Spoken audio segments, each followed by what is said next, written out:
My name is Samuel. I'm in my late 30s now, and for most of my adult life, I've been the kind of man people describe with safe words: reliable, steady, easy to depend on. I work with my hands and my head, I keep my promises, and I don't raise my voice. If you met me at a dinner table or passed me in a hallway, you probably wouldn't remember much about me afterward. I've been underestimated so often that it stopped feeling like an insult and started feeling like a natural law. People usually think men like me don't change, that we absorb things, that we adapt quietly, that we'll always be there, no matter what's taken for granted. I used to believe that too. This story isn't about anger, it's not about revenge, and it's definitely not about trying to make anyone look like a villain. It's about a slow, emotional shift that happens so quietly, most people don't realize it's happening until it's already finished. I promised my wife I'd be there, then turned my phone off. What I'm going to tell you isn't a single explosive moment. It's the long road that led there, the years of small choices, small silences, and small dismissals that added up to one night that changed everything. Because the truth is, one unanswered night became the reason she stopped asking for anything at all. And by the time I understood what that really meant, the dynamic between us had already shifted beyond repair. I want to be clear about something up front. This isn't a story where someone suddenly wins. There's no triumphant reveal, no shouting match, no satisfying moment where everyone claps or regrets their actions on cue.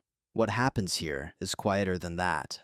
It's about emotional gravity changing direction, about what happens when someone who has always been available decides, without announcing it, to stop being so. You'll hear about how I was seen by my wife, by friends, by family, and even by myself. You'll hear about the role I played without realizing it, and how easy it is to confuse being loved with being relied upon. You'll hear about silence, not the kind that punishes, but the kind that observes, records, and eventually decides. I'm telling this story honestly, not to justify myself, and not to ask for sympathy. I'm telling it because I think a lot of people live inside dynamics they don't fully understand until something essential goes missing. Sometimes that missing thing isn't a person. Sometimes it's effort, or respect, or the expectation that you'll always answer when called. As you listen, you don't need to take sides. You don't need to judge anyone involved. Just notice how easily quiet people can become invisible, and how dangerous that invisibility can be when it finally reaches its limit. Before we go any further, let me ask you something gently. Have you ever noticed the moment when someone stopped asking you for things and only realized later what that silence actually meant? To the people around me, I was simple to define. I was the man who showed up. If someone needed help moving, I had my truck ready before they finished asking. If a deadline was tight at work, I stayed late without complaining. If my wife needed something handled, paperwork, repairs, logistics, I took care of it. Not loudly, not with a scoreboard, just efficiently. Over time, that efficiency became my identity. Friends described me as solid. My boss called me low maintenance. Family members said things like, "Samuel doesn't need much." Even my wife, when she spoke kindly about me, used phrases like, "He's always there," or "I don't have to worry when it's him." None of those statements was untrue, but none of them were complete. What people didn't see was that I rarely spoke, unless I had something useful to contribute. I learned early that my value in conversations increased when I solved problems, not when I shared feelings. So I adjusted. I listened more. I offered solutions. I made myself useful. At first, that felt like maturity. Then slowly, it became expectation. At gatherings, I was the one refilling drinks or fixing a loose chair leg while everyone else talked. At work meetings, my ideas were often absorbed into the group without my name attached, and I didn't push back. I told myself it didn't matter. The work got done. The outcome was what counted. At home, it was even quieter. My wife loved me. I never doubted that. But love took a specific shape. She leaned on me. She relied on me. She assumed my availability the same way one assumes gravity. When something needed attention, it naturally fell to me, and I accepted that role without resistance. If I was tired, I didn't say it. If something bothered me, I reasoned it away. I told myself this was a partnership. This was adulthood. This was what dependable men did. The problem with being dependable is that people stop checking whether it costs you anything. No one asked if I wanted rest. No one wondered if I felt overlooked. And I never volunteered the information. I had convinced myself that silence was strength, that emotional restraint was maturity. In truth, it was invisibility dressed up as virtue. I wasn't mistreated, not overtly. There were no insults, no cruelty, no dramatic betrayals, just a gradual narrowing of how I was seen. I became the background constant, the infrastructure, necessary but rarely acknowledged. An infrastructure doesn't get thanked, it only gets noticed when it fails. I didn't resent anyone for this, because I helped create it. Every time I said, "it's fine," when it wasn't. Every time I prioritized smoothness over honesty. Every time I told myself that asking for more would be selfish. I taught people how to treat me by never correcting them. What's strange is that from the outside, my life looked stable. Good marriage, decent career, no chaos, no drama. I was the last person anyone would worry about. And that's exactly why no one noticed the early signs. They didn't notice when I stopped volunteering opinions, or when I answered questions with shorter sentences, or when I became more observant than expressive. These changes were subtle enough to be interpreted as calm, but calm and disengaged can look identical if no one is paying close attention. At the time, I didn't think of myself as fading. I thought I was being disciplined, mature, above emotional noise. I didn't realize that the role I was playing had very little room for being human. And I definitely didn't realize that once you accept invisibility long enough, people forget to look for you at all. The first time it happened, it didn't register as a problem. That's important to say, because if it had been obvious, if it had been sharp or cruel, I would have noticed. I would have addressed it. But it wasn't like that. It was small, ordinary, the kind of moment that slips past you because nothing technically goes wrong. It was a Thursday evening. I remember that because Thursdays were usually our reset days. Nothing formal, just an unspoken agreement that we'd reconnect after the week started pulling us in different directions. We had talked about it that morning, standing in the kitchen, while coffee brewed. "I might get out a little late," she said, not looking up from her phone. "That's fine," I replied.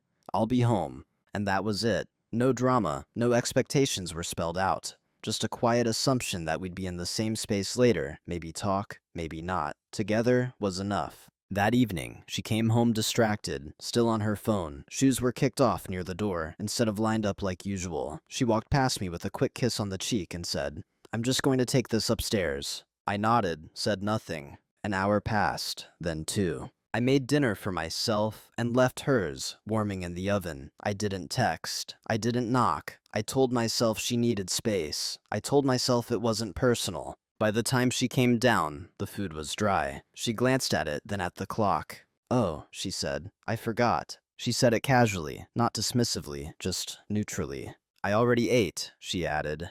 "You don't mind, right?" I shook my head. No.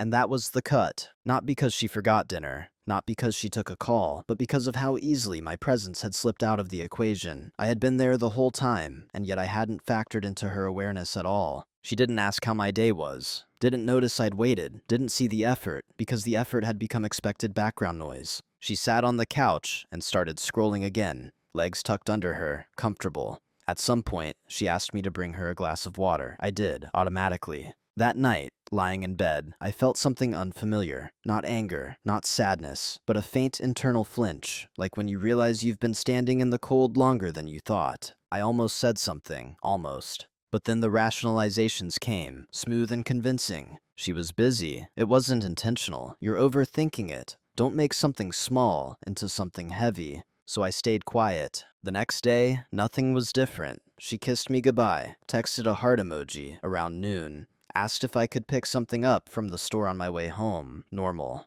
which made the previous night feel like it didn't count. That's how small cuts work. They disappear if you don't keep looking at them. Over the next few weeks, there were more moments like that, tiny dismissals wrapped in normalcy. Conversations where my input was acknowledged with a nod, and then overridden without discussion. Plans changed at the last minute with the assumption that I'd adapt. And I did, because I always had. What stood out wasn't what she did, it was what everyone else didn't notice. Friends didn't see it, the family didn't see it. If anything, they praised how easygoing I was, how lucky she was to have someone so understanding, how calm our relationship seemed. And I nodded along, playing the part. I didn't mark these moments as warnings. I stored them away as data points, not emotionally, methodically.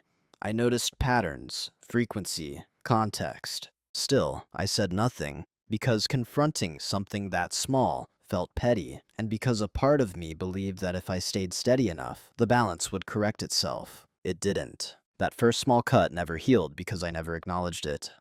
And unacknowledged wounds don't disappear, they go quiet. Just like I did. Once something happens more than once, it stops feeling like an exception. It becomes a pattern. I didn't wake up one day and decide that being overlooked was acceptable.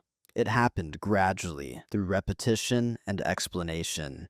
Each time something felt off, I found a reason to excuse it, and each time I excused it, I lowered the internal threshold for what counted as worth mentioning. That's how normalization works. It doesn't announce itself. It settles in quietly and rearranges your standards while you're busy being reasonable. Conversations became more transactional, not cold, just efficient. She'd ask me to handle things because I was good at handling things. Bills, schedules, repairs, logistics. I became the system that kept everything running smoothly. When she talked about her day, I listened, asked questions, offered support when it was welcome. When I talked about mine, she listened too, but differently, with half attention, with her phone in her hand, with the kind of nods that signaled presence without engagement. Again, nothing overtly cruel, just asymmetrical. There were moments I caught myself pausing mid-sentence, realizing she had stopped listening.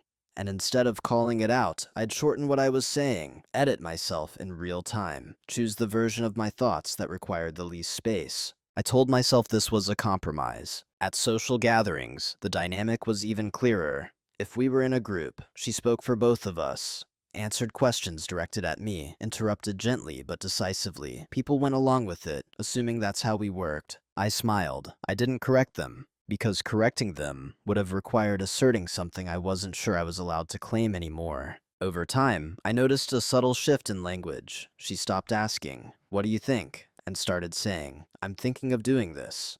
She stopped checking in before making plans that affected both of us, and started informing me afterward. I adapted. I adjusted my schedule. I rearranged commitments. I absorbed the changes without comment, because that's what I had trained myself to do. The strange thing was, the more I adapted, the more natural it seemed to everyone else. My flexibility became part of the environment, like noise-canceling insulation. You don't notice it until it's gone. Occasionally, I'd feel a flash of something sharper, a moment where I thought, this doesn't feel right. But I didn't trust that feeling. I trusted logic instead. Logic said, relationships require patience. Logic said, this isn't abuse. Logic said, she's not trying to hurt you. All of which were true, but logic didn't account for erosion. Respect doesn't disappear in one dramatic act. It thins. It fades at the edges, and if you don't mark where the boundary used to be, you forget it ever existed. I also noticed something else during that period.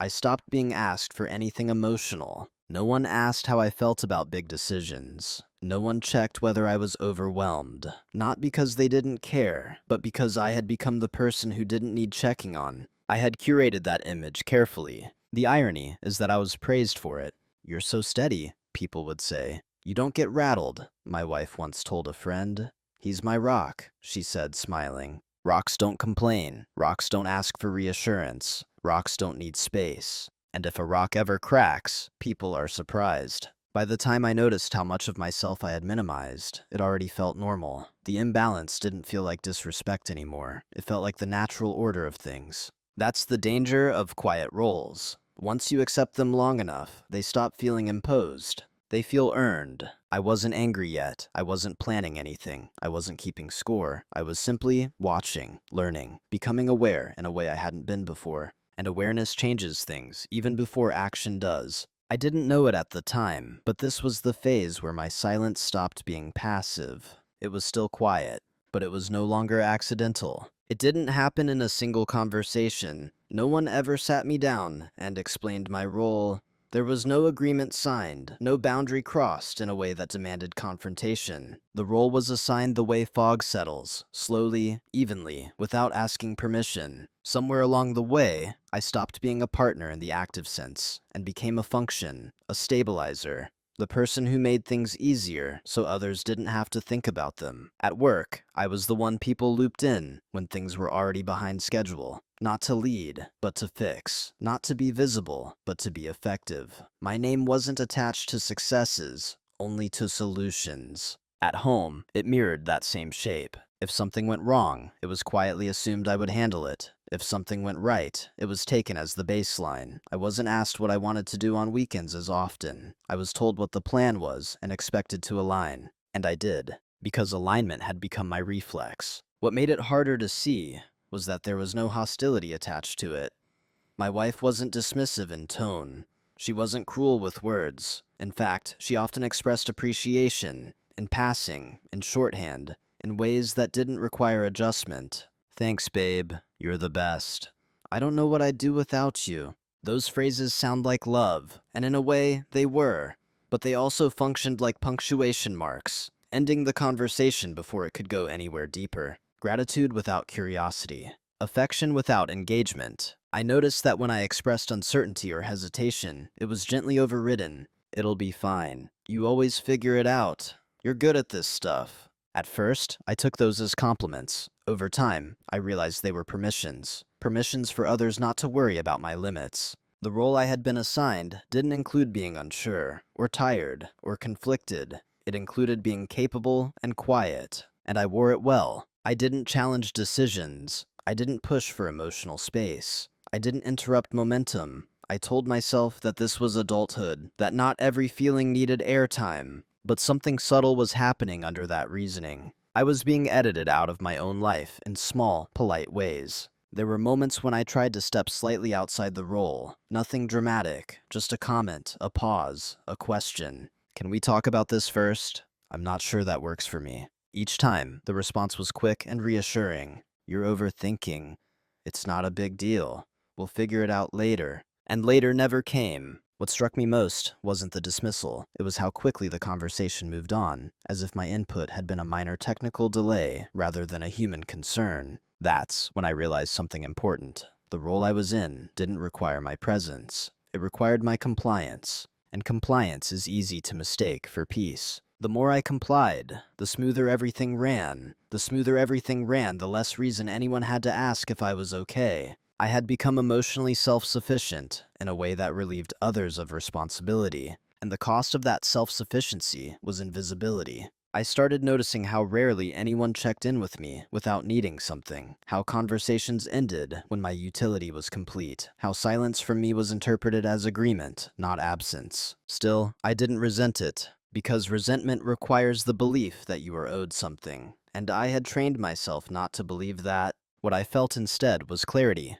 Clarity that this role, as stable as it looked, left no room for growth, no room for mutual adjustment, no room for being seen in motion rather than as a fixed structure. I wasn't angry, but I was no longer unaware. And once you see the shape of the box you're in, you start noticing how often you're expected not to move. The shift didn't come from an argument. It came from a pause. It was a Saturday morning, quiet in the way only early weekends are. Light coming through the kitchen window at an angle that makes dust visible in the air. I was standing at the counter, fixing the loose clasp on my watch, the same one I'd worn every day for years. My wife was sitting at the table, scrolling, coffee cooling beside her, untouched. She mentioned, almost casually, that she'd made plans for us that evening. Dinner with friends. Last minute, she said it while looking at her phone, already halfway into the next thought.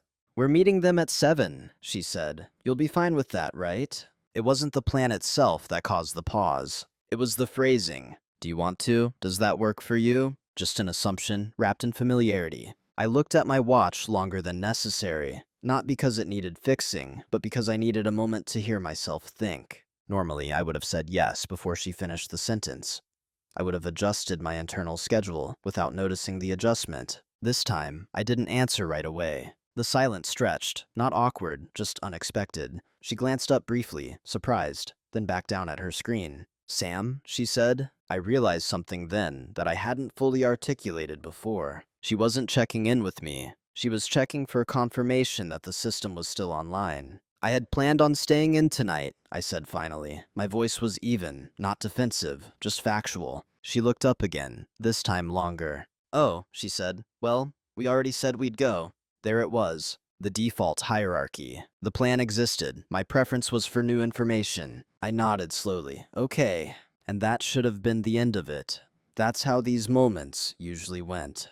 But instead of feeling the familiar internal adjustment, the mental reshuffling that allowed me to fit into the new plan, I felt something else. Stillness. Not resistance, not frustration. Clarity. I suddenly saw the moment not as a negotiation, but as a snapshot, a clean representation of how decisions flowed, how my presence was factored in after the fact, and how easily my wants were categorized as optional. We went to dinner. I was polite, engaged, present. No one would have noticed anything different. But internally, something had shifted position. I stopped trying to smooth things. I stopped narrating my understanding to myself. I just observed. On the drive home, she talked about the night, who said what, how the food was, what people were wearing. I listened, nodded, and responded when appropriate. The same outward behavior, different internal posture. I wasn't storing the moment emotionally. I wasn't replaying it to feel justified. I was logging it, like data. That night, lying in bed, I didn't feel wronged. I felt awake. I realized I had been living inside a role that required my silence to function, and that my silence wasn't neutral. It was actively maintaining a structure that didn't ask for me. That realization didn't hurt. What hurt was how long it had taken. The shift wasn't dramatic. There was no decision made, no vow, no promise to change. Just a quiet recalibration. From that day on, I began to notice the space between what was asked and what was assumed. Between appreciation and engagement. Between love and attention. And instead of filling those spaces automatically, I let them remain empty. Not to punish, not to provoke, but to see what would happen if I stopped completing the picture for everyone else. That morning in the kitchen wasn't a breaking point. It was a pivot, and once your internal axis changes, even slightly, nothing aligns the same way again. Silence feels different when you choose it. Before, my quiet had been automatic, an instinct, a habit formed from years of smoothing edges and avoiding friction. I stayed silent because it was easier, because it kept things moving, because it made me useful. After that morning, silence became intentional. Not cold, not punitive, deliberate. I didn't announce any change. I didn't explain myself. Outwardly, nothing shifted enough to trigger concern. I still did my share, still showed up, still followed through on commitments, but I stopped filling in gaps that weren't mine to fill. When plans were mentioned without being discussed, I didn't rush to adapt. I paused. I asked clarifying questions. Sometimes I simply said, "Let me think about it," and meant it. At first, this was misinterpreted as a distraction. "You okay?" she asked once lightly. "Just tired," I replied, which was true, but incomplete. What I noticed was how quickly uncertainty made others uncomfortable. My hesitation created a brief vacuum, and people don't like vacuums. They rush to fill them. She began explaining things more, justifying decisions that previously would have gone unquestioned, not defensively, reflexively. I listened. I didn't argue. That's what made the silence powerful. It wasn't reactive. It wasn't emotional. It didn't demand acknowledgement. It simply existed. When someone is used to your constant availability, even a small delay feels like resistance. When someone is used to your agreement, neutrality feels like dissent. I saw that clearly. At work, I did the same thing. I stopped volunteering solutions before being asked. I let meetings run long instead of jumping in to rescue them. I allowed small inefficiencies to remain visible. No drama followed, just recalibration. People started directing questions more carefully, including me earlier, confirming instead of assuming. At home, the change was subtler. She still leaned on me, still assumed I'd handle certain things.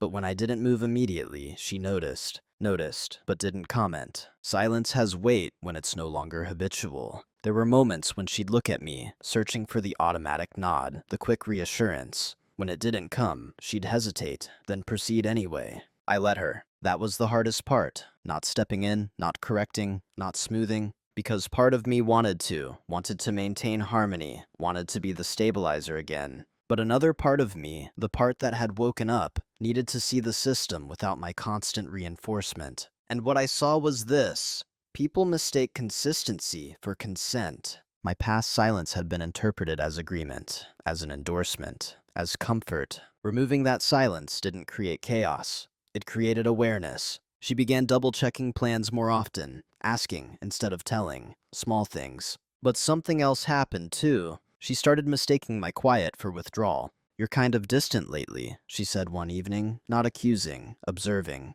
"I'm here," I replied, and I was. That's the paradox of chosen silence. You can be fully present without being immediately accommodating. But when people are used to access, presence without compliance feels like absence. I wasn't punishing her. I wasn't playing a game. I was protecting clarity. I was learning what happened when I stopped performing the role I'd been assigned and simply occupied space without explanation. And what happened was revealing. Some things adjusted, some didn't. But none of it escalated, because I wasn't escalating. I was waiting to see what people did when they had to notice me, instead of assuming me. Silence, when chosen, isn't weakness. It's a mirror. And not everyone likes what they see when they're forced to look. While everything on the surface looked the same, something underneath was changing shape, and no one noticed. That wasn't because they were careless or cruel.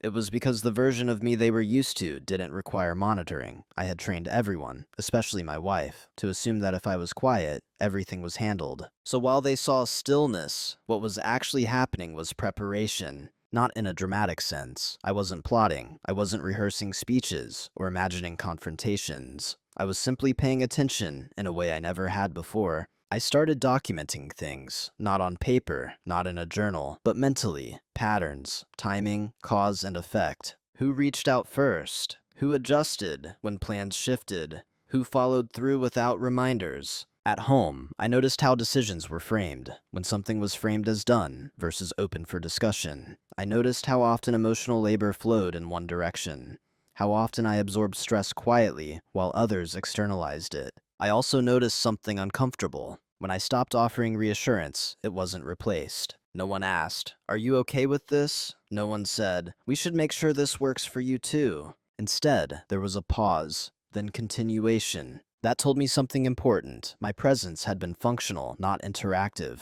Around that time, I began spending more time alone, not avoiding anyone, just reclaiming margins.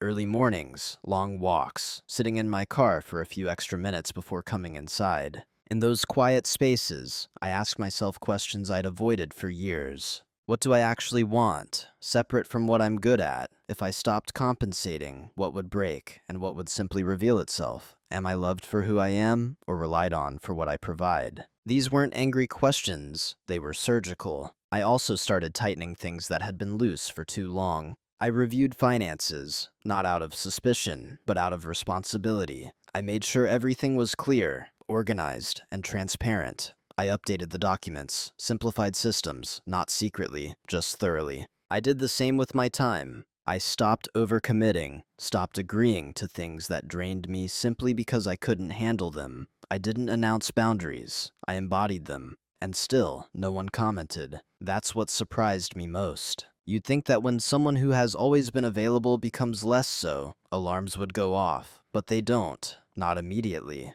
because people assume it's temporary. A phase, stress, fatigue. They wait for the old rhythm to return. I knew that rhythm wasn't coming back. What they also didn't notice was how calm I was. Not tense, not resentful. Clear. I wasn't hoping for change. I wasn't waiting for an apology. I was observing the structure without my constant reinforcement. And what became clear was this. The system worked best when I absorbed the cost. Once I stopped doing that, the cost didn't disappear, it redistributed. Small frictions emerged, minor inconveniences, nothing dramatic, just enough to be felt. She started mentioning being tired more often, overwhelmed, behind. I listened, I didn't rush to fix. That was new. And because it was new, it felt wrong to her, even though nothing I was doing was unfair. I was still present, still kind, still reliable, just no longer invisible. This phase lasted longer than I expected. Weeks passed, then months. No confrontation came, no realization,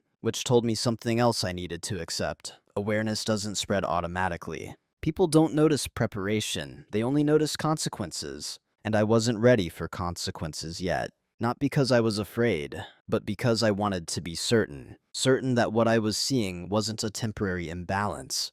Certain that my silence wasn't being misread. Certain that I wasn't reacting to a bad season instead of a structural problem. By the time I reached that certainty, the decision wasn't emotional anymore. It was logical. And logic, once it settles, doesn't ask for permission. The reveal didn't come with a rush of adrenaline. There was no moment where I leaned back in my chair and thought, so this is it. It came quietly, the way truth usually does, when enough variables line up, and the answer stops being ambiguous. I was sitting alone in the living room one evening, lights low, the house quiet. My wife was upstairs, on a call. I wasn't listening to the conversation itself, but I could hear the rhythm of it, laughter, then seriousness, then reassurance, hers, not mine. I realized something then that felt oddly neutral. If I weren't here, emotionally speaking, the system would still run. Not smoothly, not well, but it would run. And that meant my value had shifted from partner to support structure, without anyone consciously choosing that shift, including me.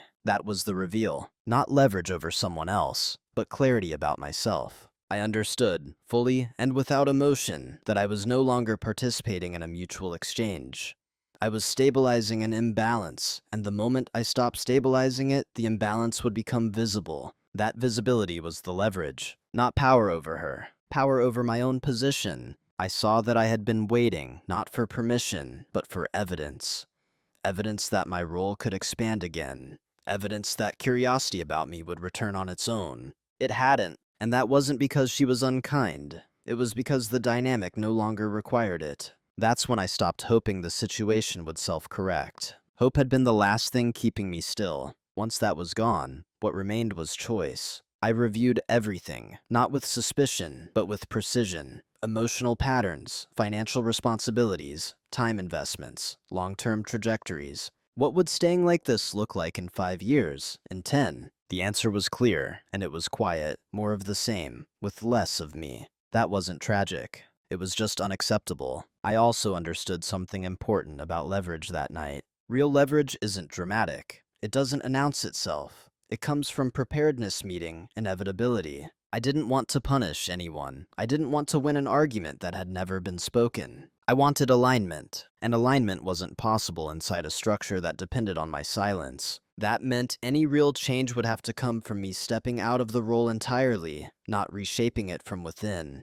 This wasn't an emotional conclusion. It didn't hurt in the moment. If anything, it was relieving. Because once you accept that a system only functions with your unpaid emotional labor, you stop arguing with it. You start planning around it. I didn't tell anyone what I realized. There was nothing to explain. This wasn't a threat or an ultimatum. It was a private recalibration. I knew that whatever I chose next had to be clean. No mixed signals, no half measures, no dramatic declarations, just consistency. From that night on, I stopped asking myself how to be seen again. I asked myself who I would be if I stopped trying to be. The answer wasn't louder. It wasn't colder. It was simpler. And once I saw that clearly, the decision ahead of me stopped feeling heavy. It felt inevitable. People imagine decision points as moments of emotional intensity, raised voices, sleepless nights, a dramatic line in the sand. This wasn't like that. By the time I reached the decision point, the emotion had already drained out of it. What remained was structure, options, consequences. I remember walking alone that evening, the air cool enough to keep my thoughts sharp. I wasn't replaying arguments because there hadn't been any. I wasn't trying to prove a point. I was weighing paths. There were 3. The first was the easiest. Stay exactly as I was. Continue being dependable. Continue absorbing friction. Continue being loved for what I provided rather than who I was. This path promised stability, familiarity, quiet erosion. I could do it. I had already proven that. The second path was confrontation. Sit her down, explain everything, lay out the years of quiet imbalance, ask for change, ask to be seen again. This path was tempting, but it carried a risk I couldn't ignore. Because asking to be seen inside a dynamic that no longer notices you often turns into negotiation. And negotiation would have put me right back where I started, explaining my worth, translating my limits, justifying my needs. I didn't want to be understood temporarily. I wanted the structure itself to change. The third path was the one that took the longest to look at, because it required the most discipline. I could stop compensating entirely. Not abruptly, not cruelly, not theatrically, but completely. I could remove myself from the role without announcing my exit. Let the system experience life without my invisible support. Let reality speak instead of me. That path wasn't reversible. Once you stop carrying something that everyone assumes you'll always carry, the absence becomes loud, and once that absence is felt, the relationship can't return to its previous shape.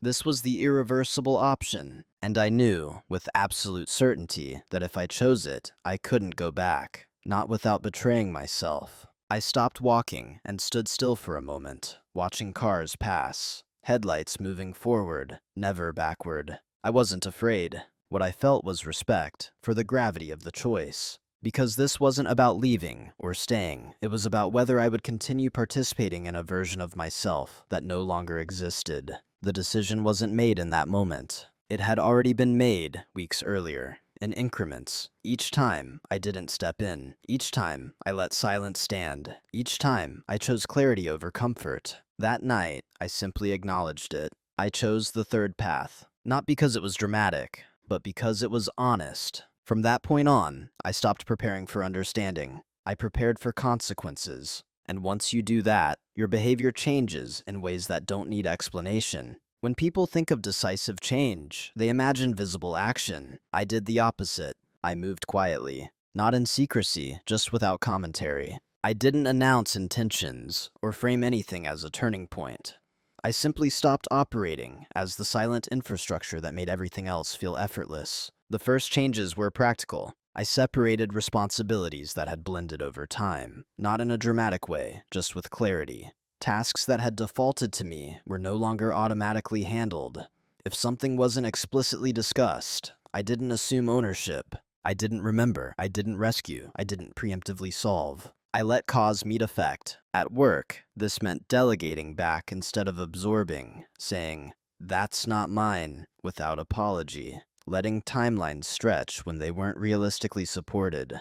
Documenting instead of compensating. No one reacted strongly. They adjusted. That was the first confirmation that I hadn't been essential. I had been convenient.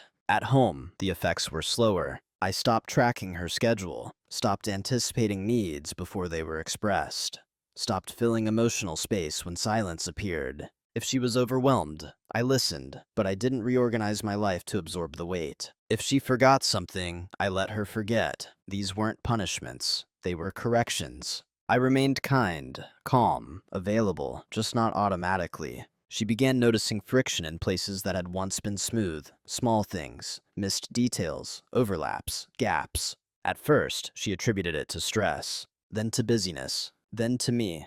"You've been different lately," she said one night, not accusing, not gentle, just confused. "I am," I replied. I didn't elaborate, because elaboration would have turned this into a negotiation, and I wasn't negotiating. I was aligning behavior with reality. The night I turned my phone off came during this period. I had promised her I'd be there that evening. She was going through something emotional. She wanted reassurance, presence, grounding. And earlier in the day, I fully intended to be there. But when the time came, something in me stopped. Not out of spite,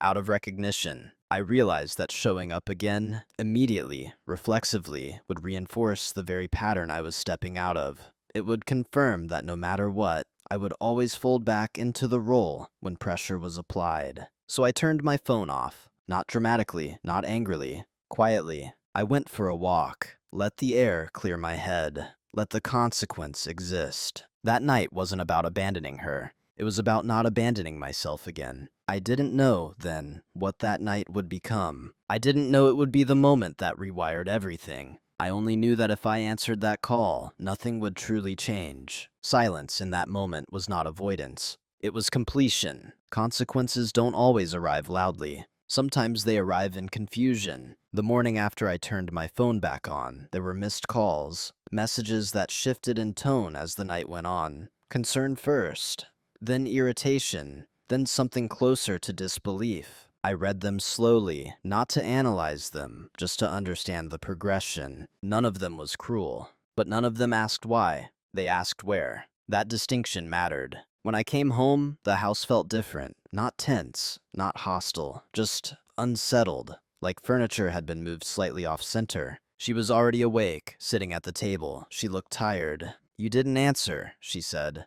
"I know," I replied. There was a pause. She waited for an explanation. I didn't give one. Not because I wanted to withhold, but because explanations invite debate. And debate would have turned this moment into something emotional, reactive, messy. Instead, I let the absence speak. "I needed you," she said finally. "I understand," I said, and I meant it. That was the moment when the dynamic shifted from invisible to undeniable. Because for the first time, my absence had weight. Not the dramatic kind, not the kind that makes headlines. The kind that makes someone realize a constant is no longer guaranteed. She didn't argue. She didn't accuse me of being cruel or careless. She just looked unsettled, like she was trying to recalibrate something internally, and couldn't quite get the numbers to line up. Over the next few days, small things surfaced. She asked more questions, checked plans more carefully, asked if I'd be home, not assuming I would be, asked how I was feeling, though the question sounded unfamiliar in her mouth. Not wrong, just new. At the same time, I noticed something else. When she talked about that night to others, she framed it as confusion, not betrayal. "He just didn't answer," she said once, on the phone. "That's not like him." She was right. It wasn't. And that realization lingered. The consequence wasn't punishment. It was uncertainty. She began noticing the pattern I had stepped out of, not because I explained it, but because it stopped functioning. The things I had quietly absorbed were now visible as effort, as labor, as a choice. And choice, once seen, changes expectations. I didn't gloat. I didn't correct her narrative. I didn't say, "This is what it's been like for me." I stayed steady. Because consequences don't need narration, they need space. She became more attentive, but also more anxious, not because she was afraid of losing me, but because she was no longer sure how to read me. And when someone has built comfort around predictability, losing that predictability feels like losing safety, even if nothing else has changed. I wasn't trying to make her feel unsafe. I was letting reality rebalance. There were moments when she seemed close to saying something important. Then she'd stop, change the subject, try to restore normalcy through affection or humor. Those attempts used to work. Now, they landed differently. Not rejected, just not absorbed. And that's when I saw it clearly. The consequences weren't loud because they didn't need to be. They were cumulative. The absence of my automatic presence forced her to notice something she had never had to notice before, that I had been choosing to stay. And that choice was no longer unconditional. When people realize something important is slipping, their first instinct is to fix the surface. That's what she did. She became warmer, more attentive, asked questions she hadn't asked in years. Small gestures appeared, notes, check-in texts, suggestions that we do something together. On the outside, it looked like an effort. On the inside, it felt like timing. And timing matters, because the problem was never the absence of affection. It was the absence of awareness, and awareness that arrives only after a consequence rarely restores what existed before. I noticed how careful she became, how she watched my reactions, how she tried to read meaning into my pauses. It wasn't manipulative. It was anxious. She was trying to recalibrate without fully understanding what had changed. And I didn't rush to explain, not because I wanted her to struggle, but because explanation wouldn't restore the dynamic she wanted back. What she wanted was predictability. What I needed was respect that didn't rely on fear of loss. Those two things look similar on the surface. They are not the same. There was a night she sat next to me on the couch, closer than usual, her shoulder resting against mine. "You know you can talk to me, right?" she said. "I know," I replied. "And you will?" she asked. "Maybe," I said, honestly. That answer startled her more than silence ever had. Because maybe meant I wasn't withholding, I was deciding. She tried to return things to normal through closeness, through reassurance, through plans. But normal required my old participation, my emotional labor, my willingness to smooth. And I wasn't willing anymore. Not because I was hurt, because I had changed. I had seen the structure too clearly to unsee it. At one point, she said, "I feel like I'm losing you." I looked at her for a long moment before answering. "You're noticing me," I said. "That's not the same thing." She didn't know how to respond to that, because it wasn't an accusation. It was an observation. She suggested counseling, a conversation, a reset. I didn't refuse. But I also didn't agree immediately. Because resetting to what? I wasn't interested in repairing something that only worked when I disappeared inside it. By the time she realized the depth of the shift, it was already too late to undo. Not because she had failed, But because I had outgrown the role, she was trying to reinsert me into it. There's a moment in some dynamics where effort becomes visible, but alignment doesn't return, where both people are acting in good faith, but toward different versions of the relationship. That's where we were, and no amount of warmth could reverse clarity. I wasn't angry with her. I wasn't punishing her. I was simply no longer willing to trade presence for peace. And once you stop doing that, the old equilibrium cannot be restored, no matter how gently someone tries. The confrontation, when it finally happened, didn't feel like a confrontation at all. There were no raised voices, no dramatic revelations, no lists of grievances pulled from memory. It happened on a quiet evening, after dinner, when the house was calm, and there was nowhere else for the conversation to hide. She sat across from me, hands folded, posture careful. "I need to understand what's happening," she said. I nodded. "Okay." That alone seemed to surprise her. She took a breath. "I feel like I don't know where I stand with you anymore." I considered my words before speaking, not to soften them, but to make them accurate. "You've known where you stood with me," I said. "You just didn't have to think about it." Silence followed, not defensive silence, processing silence. "I didn't mean to take you for granted," she said. "I know," I replied. That mattered too, because this wasn't about intent. It never was. "I didn't realize how much you were carrying," she added. "I didn't realize it either," I said. That was the truth. I had hidden it from myself as much as from her. She asked what I wanted now, not urgently, not desperately, genuinely. And that was the hardest question of all, because wanting something now required me to imagine a future that didn't rely on my disappearance. "I want to be in a relationship where my presence isn't assumed," I said, "where I don't have to go quiet to be noticed." She nodded slowly. "I can do that," she said. I believed she meant it, but belief wasn't the issue.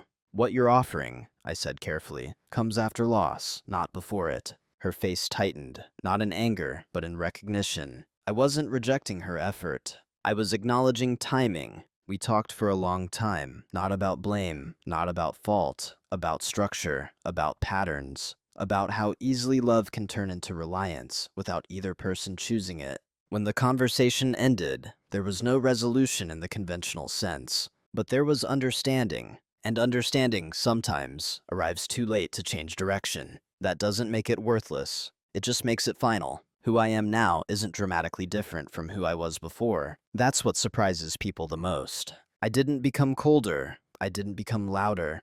I didn't reinvent myself into someone unrecognizable. I still value steadiness. I still keep my word. I still move through the world without needing to dominate a room. What changed is where my energy goes. I no longer confuse silence with virtue. I no longer equate endurance with love. And I no longer mistake being needed for being seen. That distinction reshaped everything. I'm more deliberate now, not reactive. I choose where I invest attention, time, and emotional labor. If something matters to me, I say it calmly, early, without apologizing for the space it takes. And if it doesn't, I let it go. I don't over-explain. I don't fill pauses to make others comfortable. I allow uncertainty to exist without rushing to resolve it. That used to feel selfish. Now it feels honest. I've learned that people adjust faster than we think when we stop protecting them from discomfort. Not all of them adjust well. Some drift, some resist. Some misinterpret clarity as distance. That's okay. I'm no longer responsible for maintaining versions of myself that others find convenient. With my wife, now my former wife, we didn't end in bitterness. There was grief, yes, there was sadness, but there was also respect. She saw me clearly in the end, and I needed to know that even if it came too late, I didn't leave because she failed. I left because I changed, and staying would have required me to become smaller again. I move through life now with a different posture, not guarded, but grounded. I don't wait to be asked. I don't disappear into roles. I show up as a person, not an infrastructure. Some people are uncomfortable with that. Some are relieved. Either way, I'm present. That's who I am now. There's a quiet lesson in all of this, one that doesn't announce itself and doesn't fit neatly into advice. It's this: people don't lose you all at once.